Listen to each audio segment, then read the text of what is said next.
Hello, everybody. This is Rob Fredette with the podcast Hodgepod, and welcome to episode 105. That's 105 episodes. There have been numerous books, documentaries, and movies as well made about the assassination of John F. Kennedy, November 22nd, 1963 in Dallas, Texas. John F. Kennedy was assassinated while on his presidential motorcade while traveling through the streets of Dallas with people excited to see him that day. 12:30 p.m., Kennedy was shot. 30 minutes later, he was pronounced dead. And then 2 hours and 8 minutes after that, Lyndon B. Johnson was sworn in as president on Air Force One. So my guest today is an expert. He knows a lot about the JFK assassination, and he has expertise on it. And Jack Moore has been gracious enough to join me. And Jack, welcome to Hodgepod. I'm looking forward to talking to you about this. This is such a fascinating topic. Thank you, sir. Thank you for having me. So first of all, I always like to have our guests introduce themselves. Please introduce yourself and how you got into being with JFK assassination, and we can talk about the case. Okay, I grew up in Virginia. I grew up between Richmond and Fredericksburg, Virginia, about 70 miles from D.C. And for whatever reason, my mother told me she voted for Nixon and then kind of fell in love with Kennedy. So she's 31 when he's assassinated, and she's pretty devastated by it. So she keeps all the newspapers. When I did my master's thesis at Old Dominion, I actually got asked a question, and I felt kind of embarrassed to say, they're like, so when did you get into this? And I'm like, well, my dad was in the Army Reserve, and he had an issue with promotion. He was going from captain to major. And he talked to Herb Bateman, that was our representative in Virginia. And he said, go up to the Pentagon and talk to these people. So I'm in the back seat of the car, and my mother is talking about the book, The Day Kennedy Was Shot by Jim Bishop, which I know to be published in 1967. I'm born in 62. And then she says, we ought to go by Arlington now. They've opened up the gravesite to see Kennedy's grave, which also happened to be 67. So I don't know if I'm 5 or 6, but I'm fascinated by her description of the book. So it started a lifelong thing of being interested in the assassination. And I've gone 360 degrees around the circle. The first real influences were all the conspiracy theories. Of course, it's, 10, 11, 12. I haven't read the Warren Commission. Most people that are critical of the Warren Commission's findings sort of take things from the Warren Commission and find these conclusions that can't be right. You know the whole drill on that. Mm-hmm. But I think another thing that radically struck me, and I've been a college professor for years. I ended up going to law school. I've been a lawyer, practicing attorney. And I think our culture has really changed a lot as to what shakes one up image-wise. And I'm 13, and I'm 13 in 1975, or I'm just shy of 13 at the time. And I'm hearing all the stories that Geraldo Rivera is going to come out with a Zapruder film. I'm actually going to finally see it because I've read everything. And the night that I see it on Good Night America, he brought in Dick Gregory and Robert Groden, and they sit down, and Groden, has gotten a bootleg copy of it. And my understanding is when Life got subpoenaed for the film in the Garrison trial of Clay Shaw, and people are in there running around making bootleg copies. Now it's kind of on the street. Groden has a copy, and he shows it on national TV. So when the headshot happened, you hear the whole audience. If you've ever seen that film, I'm sure you have. Everyone gasped. And all the descriptions that one had heard to that point really doesn't prepare you for seeing what actually happened. And I couldn't sleep for 3 weeks. And I noticed when I taught it in college here in the last 10 years, the kids would see it. And I'd say, how many of you have seen the Zapruder film? Not too many hands would go up, and they'd see it, and they're kind of like ho-hum. And I don't know whether it's a lot of video games and other things, but I know at 1975, me at 13, I'd never seen anything like that. So, of course, the interest was great. Go through high school, I'm always interested. And I think the next watershed moment for many people was the movie JFK. And, God bless Oliver Stone for the fact he moved the issue clearly. They name a congressional board to investigate what's in the files and say 2017, they've got to be released. And of course, we're in the midst of what's going to happen next. Then I've had a lifelong interest in it. And when I wrote the thesis, what I wrote on, I'm at Old Dominion, I'm finishing up the coursework, and I want to do a thesis. I go to this professor that I dearly loved, that I'd done a lot of work with. I'm like, I want to do the Kennedy assassination. He says, that's a tough angle. Who hasn't written on it? I said, yeah. What are you going to do that's original? So there happens to be a visiting professor from Arizona State who's on campus. And I go meet this guy. He's a Navy vet, kind of goes back to school later in life, gets a PhD in history. And he said, I got an angle for you. And he tells me about a guy named Kaplan, who was a professor at Stanford, that wrote a law review article in 1967. So in 67, he said there had been 4 stages of literature. The first was everything written up to the Warren Commission. The second stage is the Warren Commission. The third are the criticisms of the Warren Commission. And the fourth stage that had just started was reopen the investigation. So he writes this in 67. So this guy says, hey, why don't you take it from there? And that's pretty much what I did. So I started going into the periodical index, tried to find everything that had ever been written on it. And of course, it slows at times and it would become a massive dump again. And I finished in 1993. And I wrote a conclusion.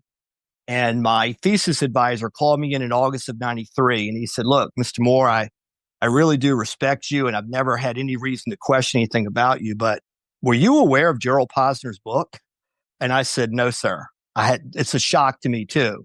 I'm not saying I wrote his book, case closed, but I sort of came to the conclusion that Oswald did it. And one of my thesis defense members was William Whitehurst, who had spent 18 years in Congress. And he says, Jack, I was really with you. But then at the end, you hedged your bets and said, you're not sure Oswald acted alone. I'm like, I'm not sure. Mm-hmm. I think he did the shooting, but I'm not sure why. And I think it all kind of comes down to Mexico City. What's he doing there? Was he really there? It's been referred to as the battling Sylvias. Sylvia Odio has him in New Orleans being cited. And then Sylvia Duran is the lady working as a receptionist at the Cuban embassy and in Mexico City. And what was that all about? So I still really don't know what to think about who Oswald really was. And with the whatever comes out, 2 months, whatever, I'm going and going and going. So if you have any other questions that might that's fascinating, because you had mentioned the Zapruder film and JFK. Yes, sir. JFK Oliver Stone film in 1991 is one of my favorite all films. I actually did a podcast episode last year on it. Yes. On the JFK movie, and I had a guest on. But I watched the Zapruder film dozens of times last night, and it's still eerie every time you watch it. Sure. It's amazing how they come down when they make that turn, and then the sign kind of blocks it, gets in the way, and then all of a sudden you see, Kennedy get shot, yes. And it's like you see the car moving, the motorcade moving, and I had to watch it, and there was people like diving, and then there were other people in that video were just like standing there, like still like, waiting for Kennedy to go by. And then the wherewithal of Clint Hill, the Secret Service agent, he barely hung on to that car. When you look at it, that's right. Everybody's so keyed on Kennedy and Jackie. It's amazing he was able to stay on that car. Yeah, at 70 miles an hour as they left Dealey Plaza, right? Once you hit the Stemmons Freeway. Yeah, and you asked, but before we went on, of course, like, have I been to Dealey Plaza? The first time I went, I was 28. And I went with my father, who's now since passed, who was military. And it was early. It was like year 2, maybe, of the 6th floor museum. I think it opened in 88. So I'm there in about 90. And my father, he was drafted during Korea. So he fired the M1, the M14. I don't know if, he fired a lot of firearms, rifles. And he was also the 1911 45 pistol. He fired competitively for a number of years. And I know he knew his way around firearms. He grew up on a farm in Virginia, and like every kid then, when, they were firing rifles at 6. So we go up and I think they already had the sniper's nest, quote unquote, plexiglass in, but we're on the 6th floor. And, I'm looking at my dad and I said, hey, what do you think? He goes, that's an easy shot. If you got someone that has been trained in the Marine Corps or trained generally, that's an average shot with the military training, it's 88 yards at the headshot. So that had an effect on me because I'm thinking the same thing, and I'm not professionally trained with firearms, but I'm in that window and I was shocked. as I was shocked, I think the number one thing you hear from people who go to Dealey Plaza is, man, I didn't know it was this small. They didn't realize it. So pictures distort. So when I was in the window, I'm like, man, you could throw a rock and hit him from here. It just doesn't seem like a great distance. And there's a 3-degree grade of declination as the Elm Street works towards the triple underpass. So when they get center laned and you're going out at 3 degrees, a target is appearing to all, as it's going out and down, it appears to stand still. So I was kind of watching cars in the center lane, and I'm like, wow, that really steadies that shot. So I was kind of convinced at that point, and I have been back. I was there for the 50th anniversary. I did coverage for a radio station I work for. I went back on the 60th here just, 2 falls ago. I was there for the 60th. Wasn't as much noise, wasn't as many people there, of course. The 50th was an event in Dallas. I thought did a really good job of trying to put something together in memory of President Kennedy. But I've been there multiple times, and it's always eerie. And I remember a documentary that PBS did years ago, and I thought it was the greatest line. At the opening, they said, "This is the railroad at Dealey Plaza, and there's where, Lee Bowers, the building." And then they said, "This here in the Dealey Plaza, it will always be November 22nd, 1963." And it's true. Yeah. It's true. When you go there, it's always the shooting day. It never changes. Yeah. Well, I went there in 2010, and it was amazing being there. It's like time stands still when you go there. It's unbelievable. Like that white structure in the back is still there. The pass is still there. And when I was there, I was trying to envision, like, was there another shooter somewhere in this vicinity?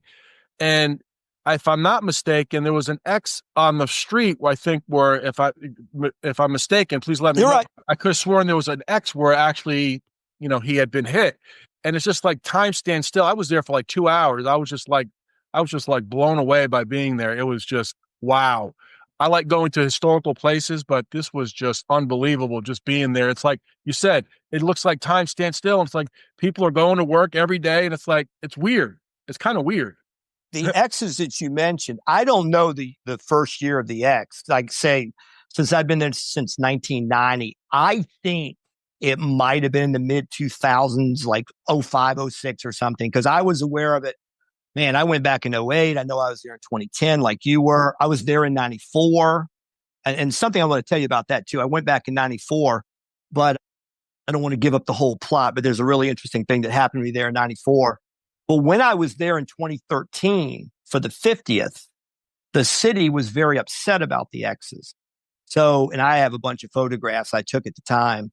There was a 5,000 person lottery to get into the Dealey Plaza Center. And when I found that out, I find another page online that says, or you can apply for media credentials. I'm like, okay. So I called my friend that I did talk radio with, and I said, hey, let me go down there for NIS, the radio station. And he goes, you write the letter, I'll sign it. I'm like, okay. So I write, dear, so-and-so, Jack is a correspondent for us, blah, blah, blah. So it gets me media credentials. So I get in, and while I'm there, they're tearing up the pavement. I mean, they're bringing it all up, and they're repaving it because the city didn't want the stain of having the X in the middle of the street. And if I'm not mistaken, if I remember this correctly, when they did that, like the next morning, it was an X back in the same spot. Now, people differ on whether that's exactly where there's 2 X's. There's one supposedly at the first shot, and then the 313 from them. Most people are familiar with the headshot at 313. It's almost directly in line from the pedestal where Zapruder was filming, almost 90 degrees from the street. And there's another X there. But again, they tried to take it up at the time because they thought it was kind of a black stain on the city. And they didn't get very far with it. But that was I met people from England, Australia, Canada, people who were all over the world had come to that. Yeah, I love going to places of historical, not of importance, but also where things happen. And here in Memphis, John F. Kennedy was here during the presidential campaign. He did a Riverside Drive. He did a Riverside speech. And this was about 10 years ago as well. I went there, And I took a picture of the exact same spot that they took with the commercial appeal, and some of the buildings are still there. So Yeah.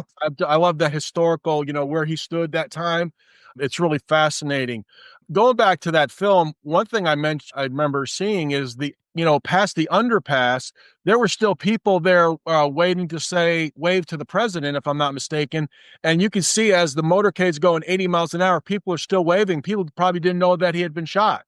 It's funny you mentioned that, because when I was at Dealey Plaza last January, I was there November of 2023 for the 60th. And then I turned right around and went down to, I'm heavily into baseball. So I went down to the American Baseball Coaches Association. Yeah. It was in Grapevine. And then I took a friend from LA, hey, let's go over to Dealey Plaza. So we go to Dealey Plaza, and there's a picture on the wall that was taken as exactly, and I've always wondered which of the people there had the movie camera, because you see all these people lining and they're all waving and they're unaware that he shot. Unbelievable. But there's a film that was taken, and this is kind of a spooky part of it too. There was a film taken among those people, and you see the car coming. You can see the red lights in the grill going back and forth, and you can see they're coming at a pretty high rate of speed. And you can see the people falling in the grass infield there on Dealey Plaza. The people that are going down, it looks like trees falling. They're all falling. And these poor people that are waving, is kind of like, why is the president driving so fast? What's going on? They don't have any idea yet. Of course, I don't know if they didn't hear the shots or probably not. I guess fascinating. Now, if you go down there now, that whole area, it's not really, you don't really want to leave Dealey Plaza to walk under the triple underpass and even go near that corner. But I have, just to take pictures, to kind of align with what those photographs showed. But yeah, and the awareness too, that's always interesting. And I'll say this about teaching my course. I taught a class in JFK Assassination. I started doing that. And one thing, and I don't know, I don't know what most people's histories are, but I would always ask the class. I got 19, 20, 21, and I'd have some older students. I would ask the question, have any of you witnessed a shooting? And it would be rare that I did. So I'm in Richmond, Virginia one night, and I was waiting on a young lady to come meet me at a movie house. And I'm standing out in front of the movie theater. This is pre-cell phone, so I'm not sure exactly how we coordinated when she was supposed to be coming. But as I'm standing in front of like a 24 screen, movieplex, there's 8 glass doors. There's 4 sets of double doors in glass. And I hear pop. And I went, that's a pistol. Immediately I went, that's a pistol. And I looked to my right, and a kid ran by me 4 feet from me. And then I went, wow, there's a kid running out the door. I literally went like, oh, there's a kid running out the door. Then I heard pop. And then I looked to my right, and I'm like, that's why. Because the first shot must be the kid with his gun who's now shooting at him running across the parking lot. So the reason I made that point to kids, and it's funny, I'm no tough guy, believe me, but I didn't drop. I just stared. I was like, why the hell is this kid shooting at this kid? You don't know what you're going to do in that situation. You don't know how to process it. I'm pretty sure the kid that ran by me being shot at and the kid that fired, neither one saw me. And they both passed within like 4 feet. So the point I would make to my class is, if a cop had walked up to me and said, identify either of the 2 kids, no way. If they had said how many shots were fired, I would have said 2 at least, because I heard pop, which got my attention. And I heard a shot that made me understand why I heard the first shot. But I don't really know if he fired a 3rd shot. If you'd have said time sequence, no way. If you'd have told me how long I think the shooting went, how many no way. So I say that to say, Josiah Thompson wrote the book 6 Seconds in Dallas in 66, I think. And he did a really interesting thing. He went to the 208 material witnesses in Dealey Plaza, and he mapped them on a page in his book, and he put a circle and a number. You could turn to another page, and each number mark had the corresponding what they thought. And some said 2 shots, 3 shots. Very small percentage said 4. And if I'm not mistaken, I think no one said both locations. So some said, I think it was on that grassy hill over there. And some said school book depository. But if I'm not mistaken, none of the 208 said both. The majority said 3.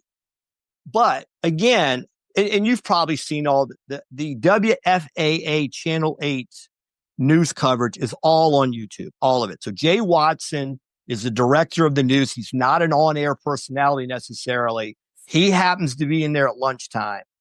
And then many people are in the field covering the Kennedy event. And he comes running back from Dealey Plaza, where he and another gentleman from the station had heard the shots. They had been over, and as you know, they come down Main, they turn right on Houston, the motorcade turns left on Elm. So he's about ready to cross back up on Houston Street when he hears the pops. Both of them come in, and you could say, were they CIA plants? Were they mobbed up?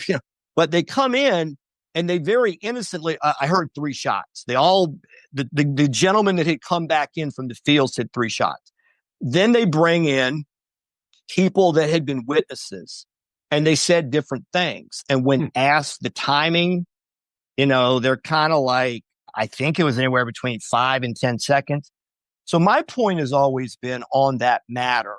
And as an attorney, one of the first things you learn, defense or prosecution, if you're a prosecutor, if you're a defense attorney, one thing you absolutely learn early on is eyewitness testimony is horrible. It's just not that good.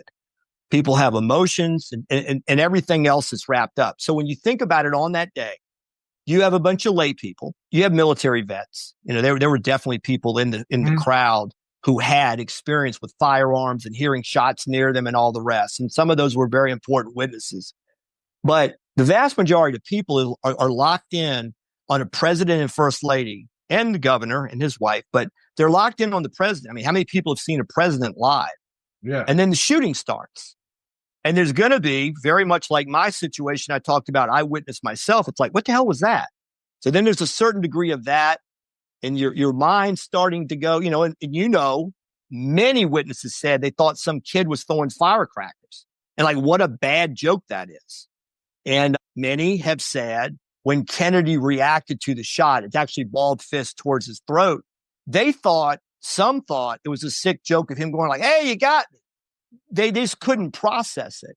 So the likelihood that people were that accurate in the location of the shots, the number of shots, and the time sequence is highly unlikely. That they really, really, really knew. The people that were more trained around firearms, have been in combat and things like that, they're probably a little bit better because they hear a shot, they're more likely to know what it is. John Connolly said on the first shot, he knew it was a rifle, and he was a hunter. Avid hunter. So he knew, and that's when he started to turn to right in the seat, turn to his right, because he knew it. He said it came from above and behind me, and I knew it was a rifle shot. And so I turned to look to see, and it was when he turned back to his left that he felt struck by a bullet, the one he didn't hear. And you often hear victims of gunshot wounds. The one that hit me, I didn't hear because the bullet makes it before the sound and the very fact you've been struck. But anyway, I do think that a lot of the eyewitness testimony stuff is not without some merit. Now, you may be aware, if you've seen the Zapruder film quite a bit, are you familiar with the Rosemary Willis story, the 10-year-old girl? No. Okay. If you watch the Zapruder, and this is where a lot of Oswald did it came to me. Well, let me back up and say this. In 1993, when I was finishing my thesis, I went to interview G. Robert Blakey, and he was quite a gentleman. He was really nice to me. He was a chief counsel to the House Select Committee on Assassinations in 1977 to 79. And he was now, at the time in 1993, a law professor at Notre Dame. So I'm trying to get a hold of him. He's like, okay, come on this day. So I come. We talk for 4 hours. We have a really good time. And I'm asking all these different questions. He believed in the dicta belt recording argument that one of the police officers had a microphone stuck open during the shooting. Whether that recorded it or didn't, what is interesting, and I found this quite interesting, is the sound impulses that these sound guys said were very likely gunfire gave them something the Zapruder film didn't. And that was a chance to see if it made logical sense on the Zapruder film. So they said, okay, we have this third sound impulse, and third or fourth, depending on whether the grassy knoll shot existed. But they have clearly on the film the Kennedy headshot. Mm-hmm. They took the last sound impulse and started backing up. And guess what? About the time the sound impulse happens prior to, now there's like almost like a double headshot. There's two sounds right almost laid over top of each other.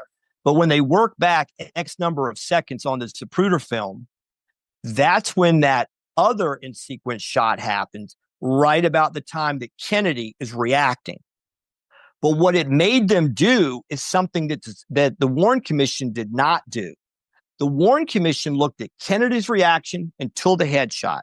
This is where a lot of the 4.6 to 5.6 seconds arguments came from. Like, how did he recycle that bolt action rifle, get off 3 shots? Mm-hmm. What they never considered was looking deeper back into the film. So now that they have these sound impulses, they recognize that the first sound impulse, headshot back to Kennedy's reaction, further up Elm Street, they now place that sound and they see something no one had ever noticed really before, paid attention to. Rosemary Willis is a 10-year-old girl. She has kind of like the Little Red Riding Hood on. Well, she has a white hood. She has like a little hoodie on in white and like a red dress. She starts on Houston and runs gleefully beside the presidential limousine, running, stops dead and stares at the school book depository. And when does she do it? Back around frame 160. So now you have almost 8.4 seconds for the entire shooting. Is that dispositive? Does that mean, well, when she was asked, she's 10, but little girl, why did you take your eyes off the first lady and the president? Because I heard a sound. So if you have a little girl that's locked in on the president and first lady, you can see it clearly in the film. Mm-hmm. She comes to a complete stop and she stares up to the right from her vantage point on the other side of Elm Street. That'd be the south side of Elm Street. She's on that other side and she stops and stares. Now, what do you also see happening in the film? That's when Connolly's head jerks around. Mm-hmm. So I believe Connolly was always mistaken on something. His testimony before the Warren Commission until the day he died is that I heard a shot. I knew it didn't strike me, but he assumed it hit Kennedy. Mm-hmm. He assumed that. And he said, because I wanted to make sure if Kennedy was okay, I turned and looked over my right shoulder. When I got to a certain point, I adjusted in the seat and began to look to the left Mm-hmm. or look back over my left shoulder and got struck. So what I believe happened is first shot missed. And I can get into that too, but I think the first shot missed. The second shot clearly struck them both. And there was a third shot that was the headshot. And there's a lot that I would argue would support the single bullet theory. No question in my mind that the single bullet theory is correct. And I believe the headshots from above and behind. But I do think it adds weight when you look at the fact that Connolly begins. I think the mistake is he thinks the head turn and all that's happening further in the film right before he's hit, when actually he made the turn earlier when he heard the first shot. And that's when Rosemary Willis stops and looks at the building. I was watching it while you were explaining that. I saw the young girl stop. Yeah, she stopped. I couldn't tell if she was looking up, but you could see her running and then she stops. Mm-hmm. Like you said, she probably looked up, and then I watched Connolly turn right and then turn left. That's right. That is unbelievable. That's something I did not notice the young girl there about that. So going back to the day that it happened, he was supposed to be at a luncheon, if I'm not mistaken, after the motorcade. Yeah. So a few eerie things about that day. The news coverage where people were just waiting after they had heard that he had been shot. That's eerie. Yes. If I'm not mistaken, there were some Kennedy 64 pins or placards on the route. And that day was joyous because there was tens and tens and tens of thousands of people along that route. It was a joyous day to be there.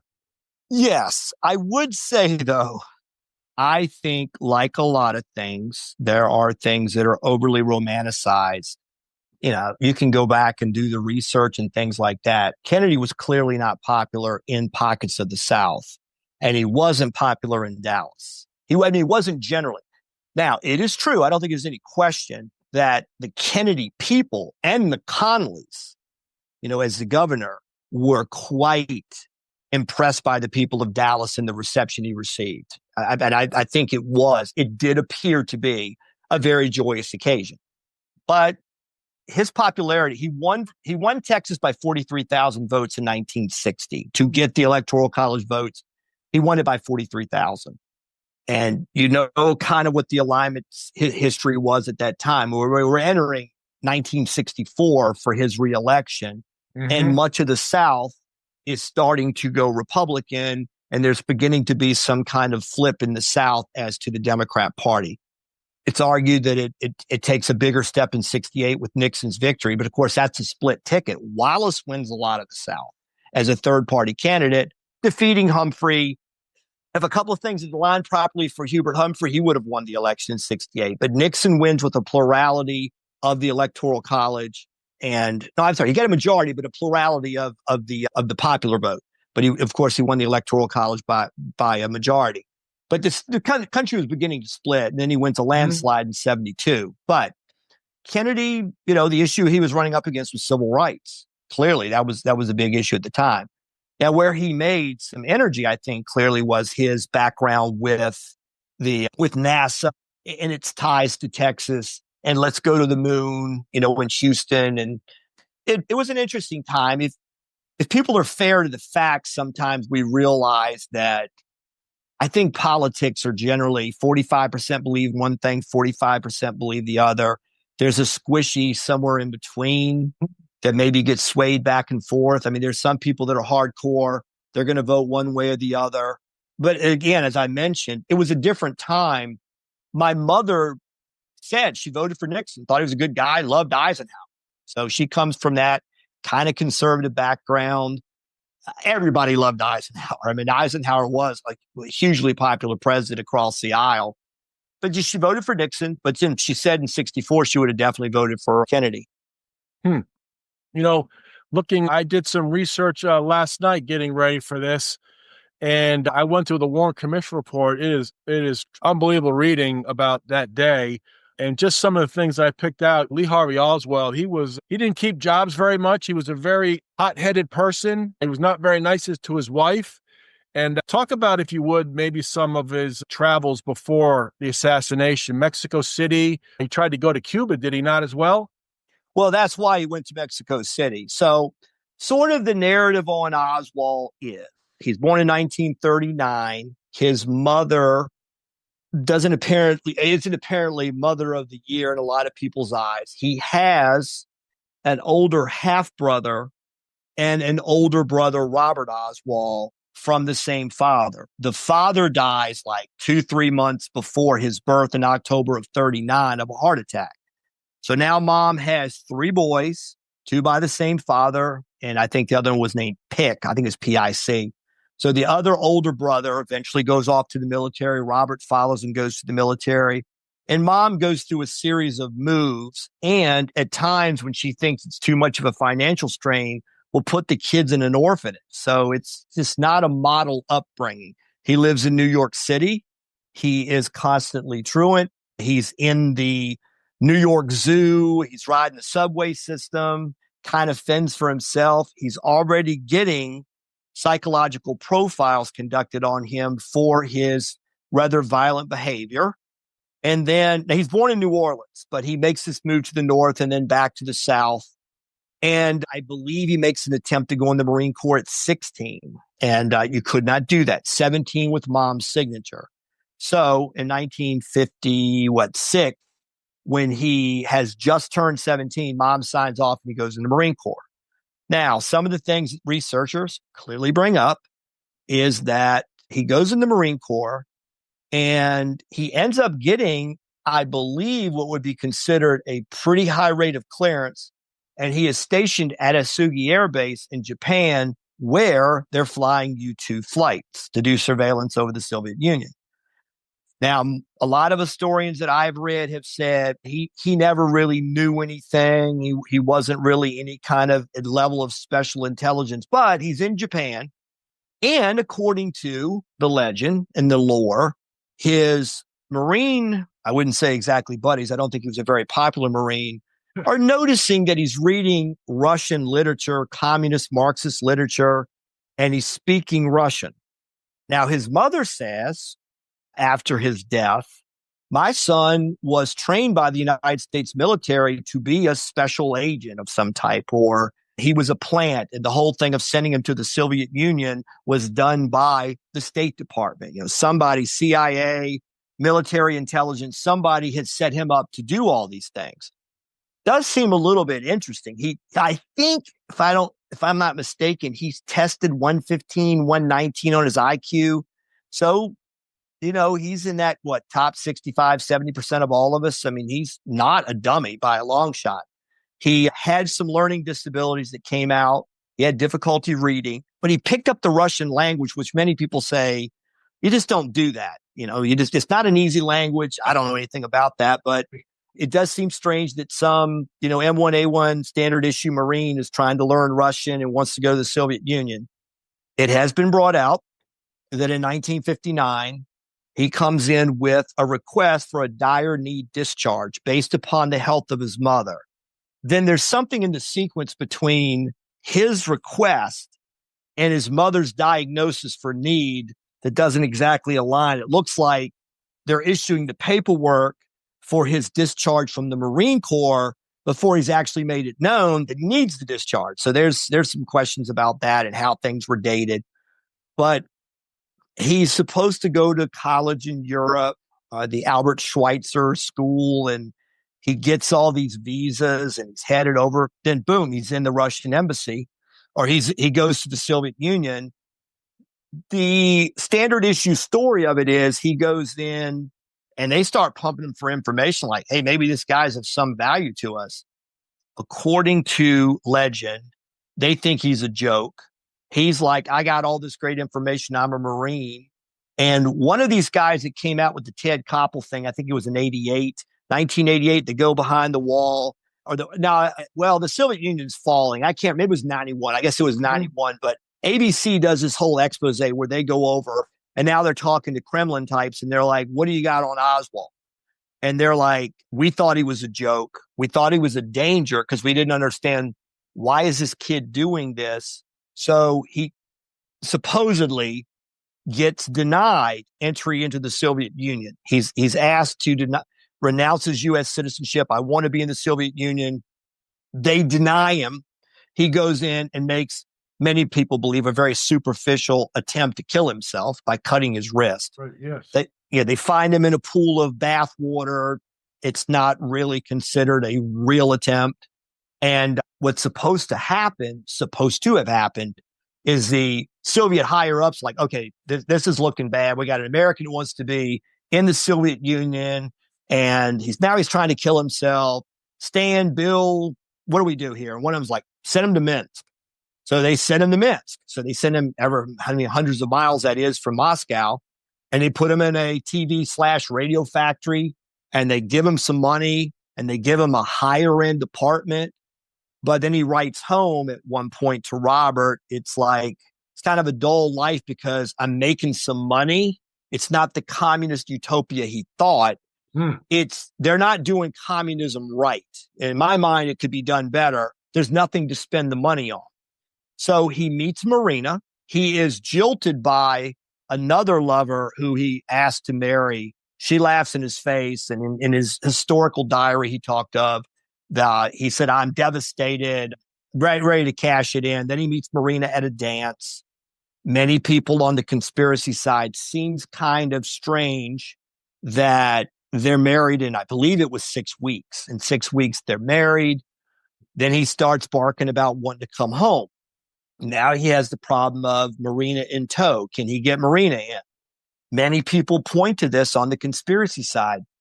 Seems kind of strange. The Soviet Union's like, hey, you want to go with him back to America? Fine, both of you gone. And there's mysterious amounts of monies made in his voyage back that nobody can really figure out where or they made a State Department loan that he never paid. It's kind of some crazy stuff. But he comes back in 1962, and now he's back in the United States. And he starts off, I believe, in Fort Worth because his brother Robert took him in for a short period of time. Then it was back to New Orleans at one point. And when in New Orleans, well, let me back up. In February of 1963, he goes to a party, and that's the first time he and his wife meet Ruth Paine. Mm-hmm. So they befriend. Ruth Paine befriends Marina. She'll, of course, become very important to the whole story. And she's like, oh, I've been wanting to learn Russian, or she has already been in the game of learning the Russian language. Now I have someone I can actually learn more from. They become friends, and there comes a time that he's going through these struggles. He keeps getting fired from jobs. He doesn't have a good work history. So he goes back to New Orleans. Now, the idea is he's going to go to New Orleans, find this better job, and then send for Marina when the time comes. He does go to New Orleans. He does some very strange activities in New Orleans. And at one point, Ruth Paine drives Marina from Dallas. She's already had June. June's the oldest daughter. I think she's born in 1960 or 61, because the next child, Rachel, is born in October of 63, right before the assassination. A lot of the films you see of Oswald's burial, his mother, Marguerite, is holding the tiny baby that's like a month old. But anyway, Marina is driven by Ruth to New Orleans. The story is she gets there and there's roaches the size of horses running around in the apartment. She's very disappointed and lets Lee know it. And Ruth says, she's pretty nasty to him about, like, this is the place you brought me back to? No. So she hops in the car, goes back to Dallas. Now, at some point from New Orleans, the story would be he left in late September to go to Mexico City. There's a lot of disputes in the whole arguments of conspiracy theories and the Warren Commission of, did he really go? Was that really him? There's strange photographs that were taken by the CIA of a man not Oswald that was claimed to be Oswald. It is strange that there are times that there are no photographs taken. So what I mean by that is the United States intelligence apparatus in Mexico City had cameras set up all around the Cuban embassy and the Soviet embassy to take pictures of people in and out. Mysteriously, they can't find Oswald, but there was a sign-in sheet, I believe, at the Cuban embassy that people who do signature examinations said was Oswald. Was he there? Wasn't he there? Is important. So I mentioned Sylvia Odio and Sylvia Duran. Sylvia Odio is a Cuban female whose family made it out well off. Her family makes it out during the time of Castro taking over, makes it to Miami. She eventually ends up in New Orleans. And she claims one night, two dark-complected men that she took to be Latin American come knocking on the door with a white gentleman that they referred to as Leon. And then when the shooting happened and they've arrested Lee Harvey Oswald several weeks later, she says to her sister, oh my God, that's the guy that came to the door. That's the one they said was the crazy guy that would do anything. So Odio, has Oswald in the U.S., in New Orleans, at a time he's supposed to be in Mexico City. But then you have the connection to Sylvia Duran, who was arrested in Mexico City after the assassination, apparently pretty brutally interrogated. And when there's a really great book, oh gosh, the guy, I've reached out to him one time and had a little correspondence. And now I feel terrible that I'm trying to remember his name, but it was Cruel and Shocking Act was the book that came out in 2013. He was a New York Times writer, and somebody gave him the idea. Well, they kind of threw to him, why don't you do a book on the Warren Commission? And it's great. And so in that book, Sheehan, I believe Sheehan was his name, the writer, and I apologize that I can't think of his name right now, but he, in the book, discusses that at one point, the people doing the investigative groundwork in the Warren Commission went to Earl Warren and said, we got to go get Sylvia Duran. We have to get this young lady that was at the embassy in Cuba and interrogate her. And his response was, well, I talked to her. She's a communist. She had communist leanings. She won't tell the truth. And they're like, she had contact with Oswald. We kind of need to know what that contact was. Mm-hmm. He didn't want to. So he stopped that from happening. And they never really followed up on what she could have said. She and he were supposed to have gone to an event, a dance in Havana, where he was hanging around some pretty interesting characters in the espionage world and this type of thing. But the bottom line is, Oswald's kind of hard to explain. But let me go ahead and say this, because I mentioned this earlier. kind of where I'm at, how I got here. It doesn't make me right, believe me. And I respect everyone's opinions on this because there's a lot of stuff I certainly can't explain. But in 1994, I had a friend of mine that I worked with at a college. I was coaching baseball. I had a friend that was a trainer, athletic trainer. And she said, hey, they're having a big convention down in Dallas. And I'm like, I'd love to go back to Dallas. Like, yeah, let's drive. So, we went down Atlanta, New Orleans, and then into Dallas. So she's going to this convention. She's tied up all day. So I rode over to, I ride to Dealey. I drop her off at the front door of this convention hall, go to Dealey Plaza. So I'm in the grassy knoll, or I'm at the grassy knoll. I'm on the hill there, on the knoll. And this guy comes running down in a suit. And he's like, hey, what do you think happened? And I'm like, well, I'm one of those crazy people who think Oswald did it. He goes, come with me. So we go up on the hill. There's a guy there that's got the apron with the money changers. He's selling magazines. He's got 14 shooters from 37 locations. That's a joke. But anyway, or 37 shooters from 14 locations. So he's got all these shooters and we're arguing with him. So we pull away. And he goes, dude, you know your stuff. And I'm like, man, I just wrote a master's thesis on this. I'm like, you too, what's your angle? And his exact words were, he goes, I'm from the Washington, D.C. area, Northern Virginia, and my daddy's somebody.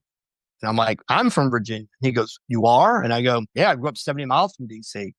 So what do you mean by your daddy's somebody? He goes, well, you remember the House Select Committee on Assassination? And I go, absolutely.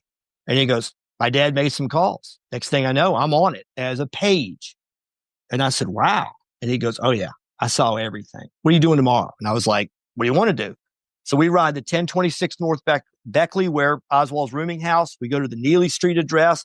We pull up and see, and I have the pictures of it, the staircase, the backyard photographs we're taking. Oh, yeah, we're everywhere. But what's funny, this guy isn't afraid of anybody or anything. He's nutty. And he's probably watching this or listening today, but I've never talked to him since. But we go to where Oswald shot the basement. So this is 1994.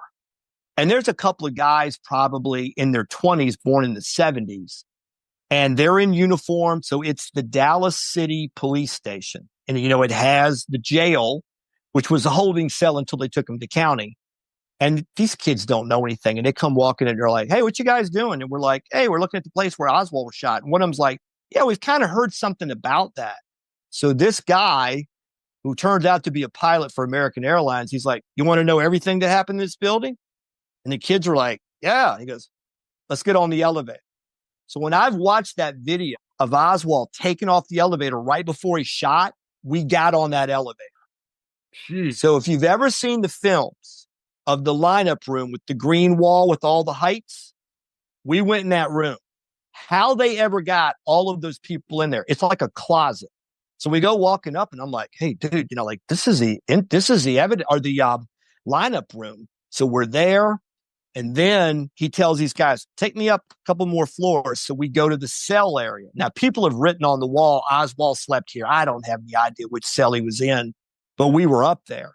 So these kids are taking us, these two guys that are in the police department, they're taking it. They're excited. They're like, what happened here? And we're like, yeah, well, okay, let's go here. We went and found everything in the building. So then we leave. And then the last thing he tells me, we go out to dinner. My friend goes out. We all go to dinner. And we come out of the dinner and my friend was like, wow, he's got some interesting stories. And I'm like, yeah, the guy's really interesting. And I think he knows a lot. So he said, do you mind taking me to the airport tomorrow so I don't have to get a cab? I'm like, yeah, I'll come get you. We're buddies now. So I go pick him up. He's got an American Airlines garment bag. And he says he's a pilot. I take him and it says American Airlines personnel enter here. So he's getting out of the car. I'm in my 1991 Honda Prelude. I will never forget this. And as he's getting out of the car, I do the lean over the seat and I go, hey, buddy, I might not ever see you again. Tell me what I'm not going to learn for 50 years. Exactly what I said. And he looks back in and he goes, hey, I was there. Oswald did it. I don't care what any of the people ever tell you. The thing they're covering up is who he did it for. And I went, whoa. Yeah. And why that always stuck with me is because there is another historian that I heard make a great point. You're going to love this. It was a great point because I always kind of felt like I fell in the middle of what I'm going to say.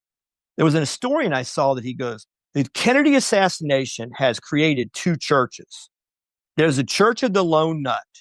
And he goes, its high priests are the Warren Commission, but Vincent Bugliosi and Gerald Posner.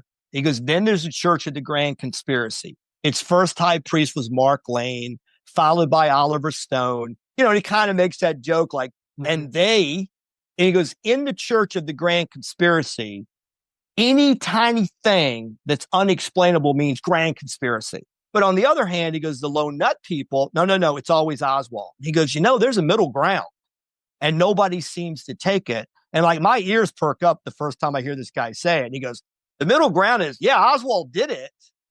But why did he do it? And who else was involved? And that's basically what this guy said to me. So now for 30 plus years, I've been walking around. That has always rung in my ear, or in my head, like, I think he's right. I think that's basically it. And there are two lanes. Gary Hart said this, former senator. Gary Hart said there's the whodunit and the what happened. And if you look at the first, and this is what I talked about in my thesis, when you look at the first real arguments against the Warren Commission, it's along it can't be done that way.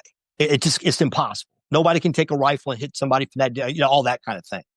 So then if you start to say, well, maybe that is possible, then you can kind of move to the whodunit. So they went from it couldn't be that to all of these people could have been involved. Could have been the mob. It could have been the CIA. Could have been Johnson.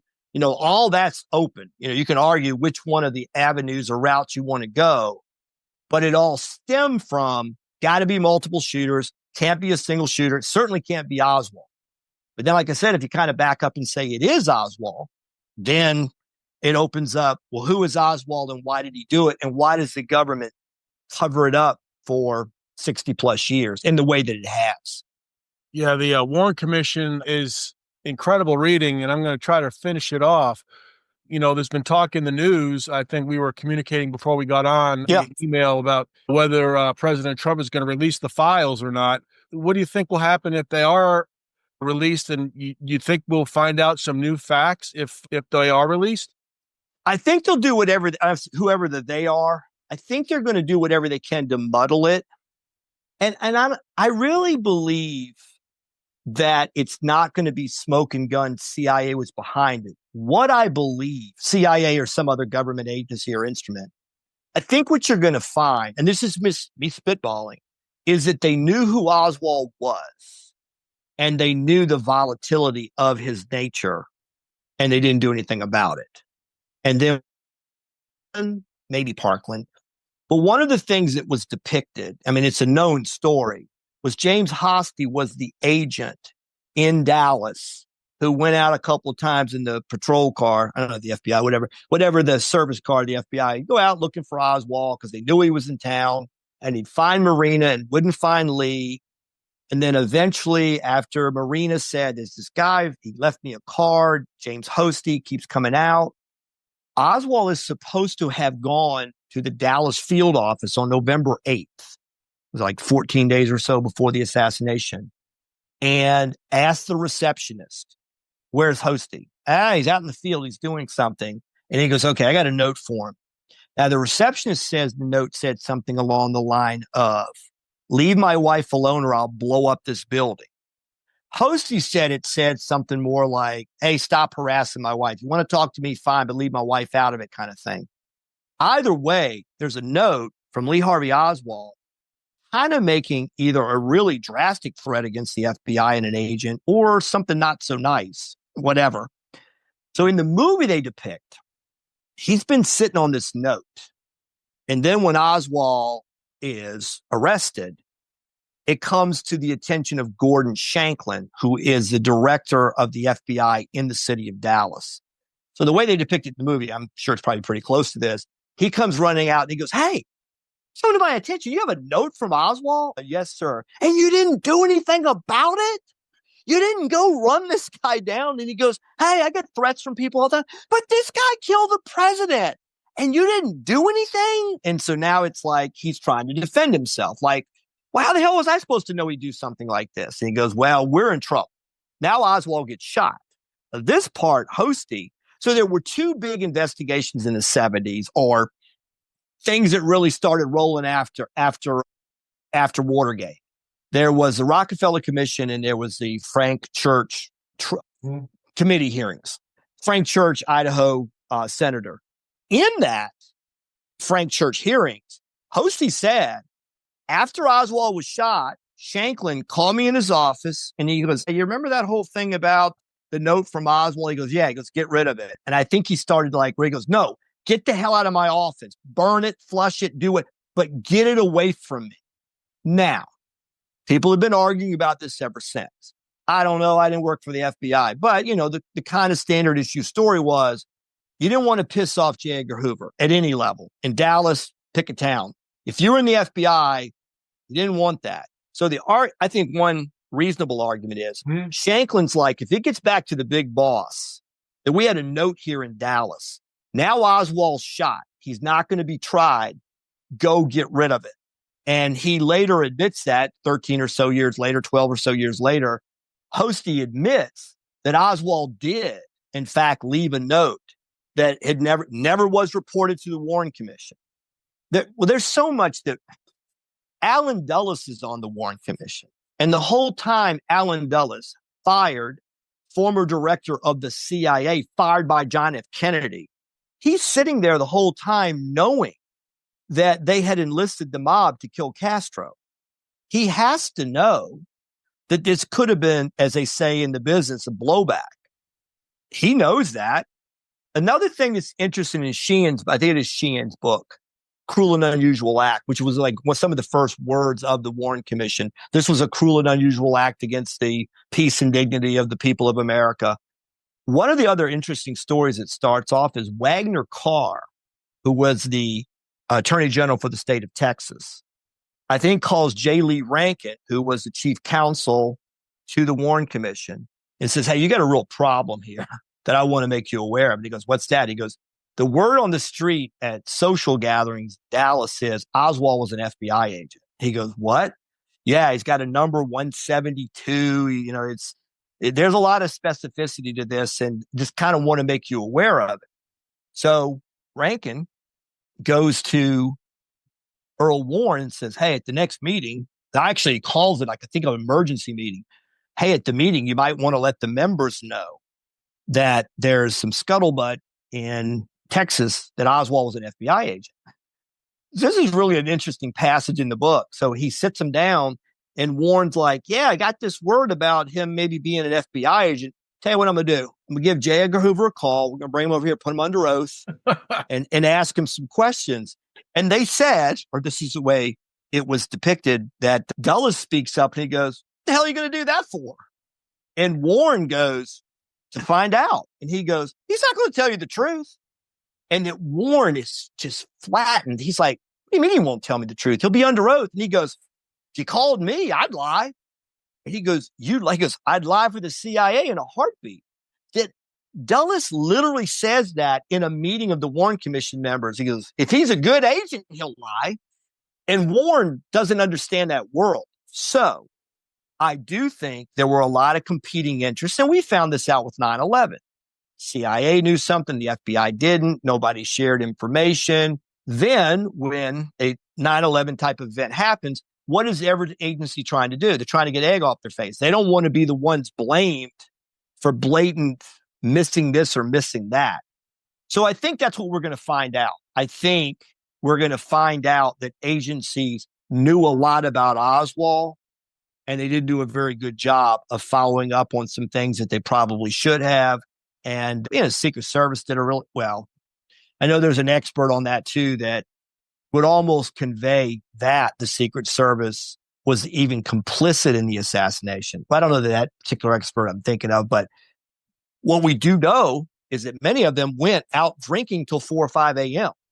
That's a fact. I mean, that was found. And Earl Warren, I don't think this really shows up in the pages of the Warren Commission, but it's discussed in Sheehan's book, was quite upset that the director of the Secret Service didn't do more to discipline the Secret Service agents. Now, what's an open question is, if you've got some bright-eyed, bushy-tailed agents and not drunk from 5 a.m., I mean, they're up at 7 the next day to make this thing work. So, if you're working on 2 hours of sleep and a lot of alcohol, I don't know that you could be expected to do that, bang up a job. And you would say, I think pretty clearly, that outside of Clint Hill, and I don't know that he wasn't one of the ones that was out. I can't remember if he was ever brought into it or not. I don't want to say that because I just know some of the Secret Service agents were known to have gone to a nightclub establishment and stayed out very late that night. It was discussed.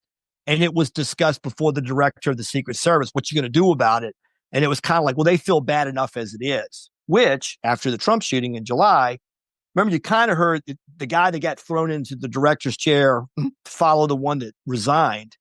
He kind of made that same comment, like, hey, what the hell are you going to do about the fact that there's a roof 150 yards away and a guy took a shot at the president or the former president, soon to be president, in the ear. And it's like, hey, I don't want to really get too hard on the people. They feel really bad about it. So I'm like, well, then don't take that job. That's my editorial comment. But I know it's a tough job, and it's probably at some level an impossible job. But there are certain things that I think are probably outside of the realm of standard issue operating procedure, and getting drunk the night before and being out to the wee hours of the morning is probably not going to be very good, because if this happened, and it did, there's going to be a lot of criticism. And there was. So here's some other things, too, that I gathered. Gerald R. Ford, he was also a Warren Commission member.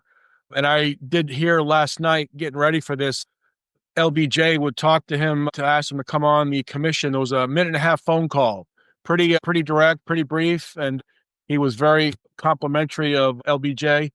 Also, the Warren Commission has a lot of chapters, has 8 chapters. So it's on the National Archives website. Mm-hmm. Chapter 1, summary and conclusions. Chapter 2, the assassination. Chapter 3, the shots from the Texas School Depository.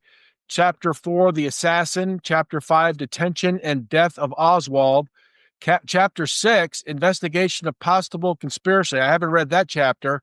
Chapter 7, Lee Harvey Oswald, background and possible motives. And Chapter 8, the protection of the president.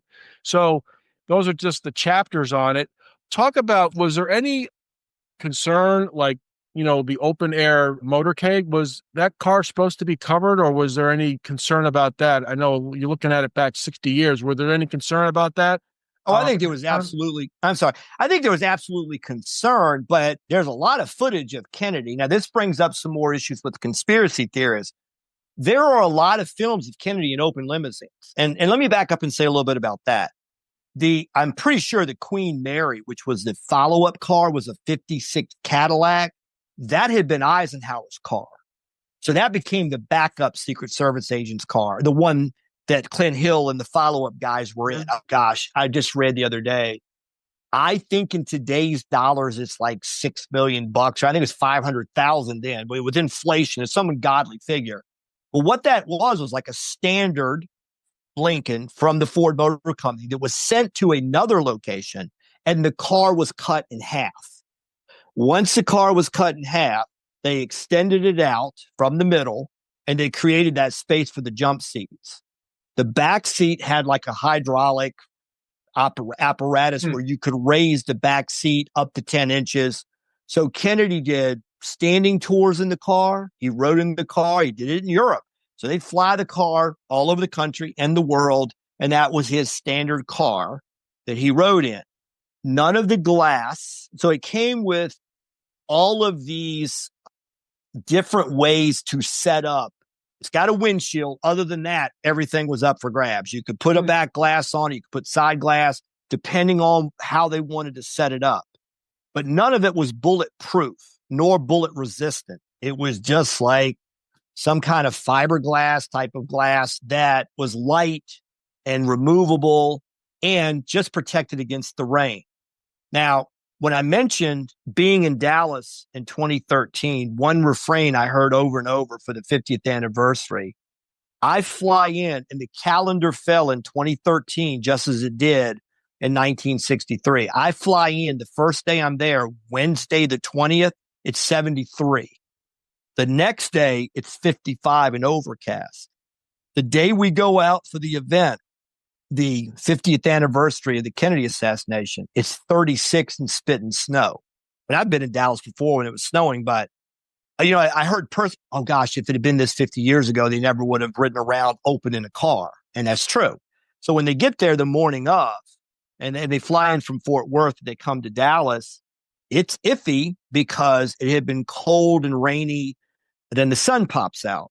So the standard issue story is the word goes around. Kennedy always wants to be seen openly by the public. And his people were like, what do we got? And they're like, take the roof off. And that was Kennedy's call. I want to see the people. I want to press, flesh. I want to shake hands. He did at Love Field, he gets out of the plane, runs straight to the fence and start. He could have been easily shot there. He did that all the time. Not blaming the man for his death, but he ran kind of fast and loose when it came to security things. Now, once a president's killed in the city street, especially in the manner in which he was killed, that kind of became a no-no from that point forward. Again, pretty much having a guy running around in an open limousine is just not done. And it really hasn't been done since. So the call was made that morning. It could have gone either way. If the day had remained overcast, rainy, whatever, it wasn't going to happen. But yeah, he had ridden open. Now, Jackie had not been on any political event since he was elected. And she had just lost a child in August of 1963. So there is a lot of books that have been written, stories that they had kind of reconciled the marriage. He certainly had his issues with marriage and fidelity, but they had sort of come closer after the death of the child, Patrick Bouvier. I think he was born the 7th, died the 9th. He died 2 days after birth. She was devastated. She really hadn't been out of the White House much. I think maybe she'd done some travel just to get away from it, but she decided, hey, I'm going to go to Dallas in November and be there for him, and just happened to be there when he's killed. And that's the first political event she had really attended since he was elected. And she just happened to be there on that time. But yeah, it's all tragic. It's a horrible story. That stuff went down that way. But yeah, he did ride often in an open limousine. And at the time, I just don't think John Q. Citizen thought a president was at risk for that. And obviously he was. Lincoln shot in the chair, in a theater. And then McKinley and Garfield were both shot kind of walking at events. Now, there was an attempt on Theodore Roosevelt. There was an attempt on Franklin Roosevelt where he was in a car, but, doing no speed, actually. It was around a group of people. So there had been other attempts, but always with handguns.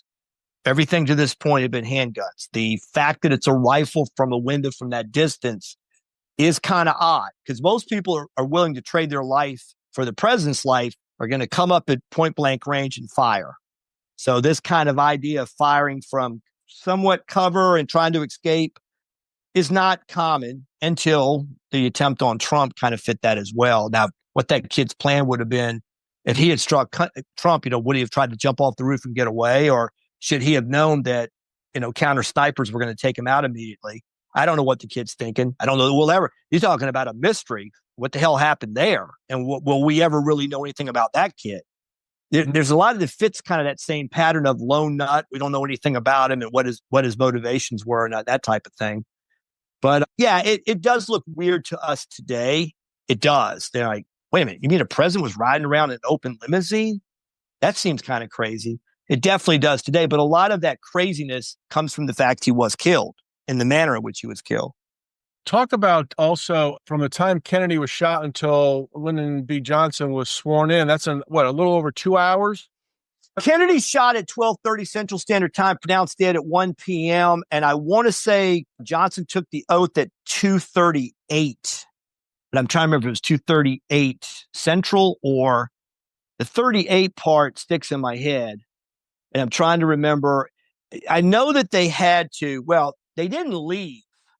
They clearly did not leave Parkland Hospital until he'd been pronounced dead, because Jackie goes with the casket and Johnson doesn't go anywhere until that start. I think he slightly precedes them out to Love Field. So you got a certain amount of time to get from Parkland out there. Then they went on the frantic call they didn't really know who to call. Anyone that could administer an oath was up for it. So they get Sarah Hughes. She is a federal district court judge just recently named to that position, nominated Lyndon Johnson asked for her as an old family friend, an old political friend. I think JFK, they said, wasn't really hot on her one way or the other. Whatever, we gotta nominate somebody for the judgeship. So I don't want to disparage her. I think she's probably a beautiful lady and all that. But the story I always heard was it was Lyndon Johnson's lady. It was an old family friend, and so they make a call out. Sarah Hughes shows up and becomes the first female to administer the oath of office to a president of the United States. Now, technically, and you probably saw this with the last inauguration, who took the oath right before Trump? J.D. Vance, because the vice president always takes the oath. And historians said later that was a totally unnecessary move. But I think there's a lot of Johnson's another whole, gosh, man, there's so much you can say about Johnson. There is the argument, he called Bobby Kennedy. He goes, "Hey, Bobby, your brother's just been shot." And I've been wondering, you got the words to the oath of the office? And that Bobby Kennedy was like, kind of a bizarre time, Lyndon. They hated each other anyway. Yeah. He later said that, I think something to the effect, I needed to get out there and show the American people we still had a president as well as the world. Now, my father was in the military at the time. He was Army Reserve. He was a state trooper. And, he told me in his Army Reserve unit that the whole military apparatus was in movement because they didn't know what was happening. A lot of people immediately thought, oh, hell, here comes World War III. They've taken out Kennedy. Now there's going to be an attack here, there. It's, basically 1 year after the Cuban Missile Crisis. Mm-hmm. And I remember talking to Gary Shaw was it Gary Shaw? Gary Shaw, that doesn't sound right. I'm talking about the old curator at the 6th Museum. I called him one time and I asked him about interesting things he'd seen working as a curator at the Gary Mack. So he's since passed away, but very nice to be on the phone. I called him about something and he was a curator at the 6th floor. And I said, what's the most interesting thing you've ever seen? And he said, one of the Russian higher ups had come to them. I think it was, I'm trying to remember which one of the leaders in the Soviet Union near the end had come to Dallas, or he'd come to the United States, and he came to the 6th Museum. He comes to the museum and he's like, wow, I got this fascinating chance to talk to a former KGB type that was alive during it.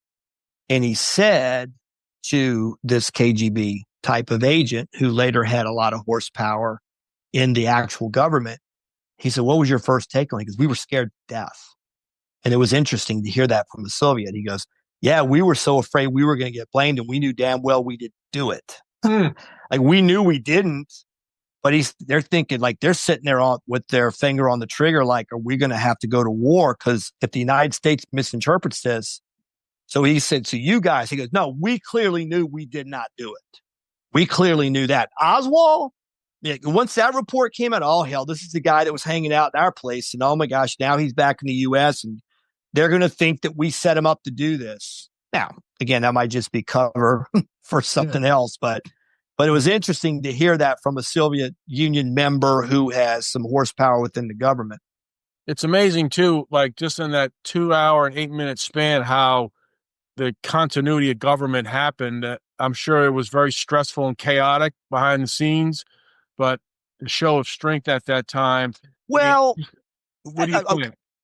Well, I think that, again, we kind of romanticize a lot. There's a lot of movies made about stuff and all that. And I think there's some things that are just so big, they just move on their own. But everything I read about coming out of Dallas is the absolute hatred of Lyndon Johnson's people or more so. You're on Air Force One and there's a bunch of weeping people that have lost their loved one, JFK, and their power. I mean, it's all gone. Like, you go on a trip, we're in the streets of Dallas as, Kennedy shot. You're going home nobody.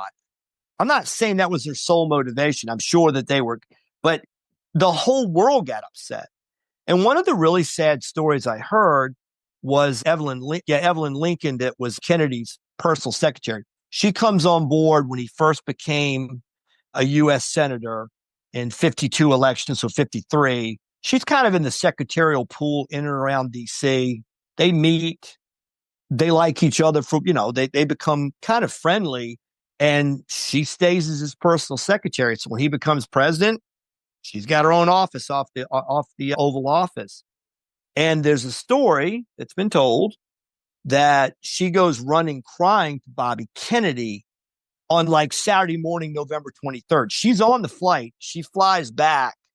You know, gosh, they're bringing the body in from the autopsy at 4 a.m. Everybody's up all night. It's a horrible thing. You know, they're all dealing with the fact they've lost the president, close friend, family member. And Evelyn Lincoln gets up the next morning, and Johnson, this is why she goes crying to Bobby, is supposed to have gone to her and said, can you have everything out in an hour or half an hour, some crazy number like that? Oh. And so she goes running to Bobby Kennedy and says, my God, I can't do this. And, I got to get a hold of his paper. It's all kinds of things. He said, what? He goes, he wants me out so his secretary can be in like in an hour from now. And, people that saw that. Now, Lyndon Johnson did tell Jackie, stay as long as you like, I think, something to that effect. And somebody bugged out of a nice home in Georgetown, and then Jackie took the kids and moved to Georgetown for a while. But that's another thing. I mean, imagine you're the first lady. And if you saw any of the things I just recently, I don't know why I saw this so much, but there was a lot of stories about the mechanics of how they move presidents out and in. Mm-hmm. And while the inauguration's going on, they got like 6 hours to totally dump the place and put the new person in. It's crazy what they do in 6 hours. I'm just saying that, the Saturday morning after the assassination, there are a lot of people whose worlds are, one, shattered, and two, their professional part of their careers are totally in upheaval. Like if you're some special assistant to Kennedy, you're out of a job potentially. Now, like I was wondering, like Pierre Salinger, I think he may have stayed on with Johnson for a while. Now, one thing that probably doesn't lessen the blow of losing the president, but they're 1 year out from the election, and it's not exactly like Kennedy had served what would be considered, well, it is the majority. He got past the 50% point, but a lot of people know in politics that by the next November, he could have been voted out of office anyway, but they lost 15 months, basically. They lost 15 months of service unless Johnson kept them on. But there's a lot of tension that came on with that because there were certainly many people in Kennedy's inner circle that were not fans of Johnson, nor did I think Johnson was a fan of Kennedy. Well, Jack Moore, I really enjoyed this conversation about the JFK assassination. Wish you'd come back and maybe talk about it a little bit more, and maybe talk about maybe some sports and Die Hard, one of our favorite movies. The name of the book that you were talking about, A Cruel and Shocking Act, The Secret History of the Kennedy Assassination, Philip Sheenan? Philip Sheenan, yep. Philip Sheenan. So that's a book. Yes. It's a great book you're referring to. Yes, sir. That's a great book. It tells you a lot about that commission, and it also, by its very dates, it tells you a lot about the assassination. Jack, I want to thank you very much for coming on. It was a true honor to have you on. I hope you enjoyed it. I can't thank you enough. Thank you so much. Yes, sir. Take care, and I'd love to get together with you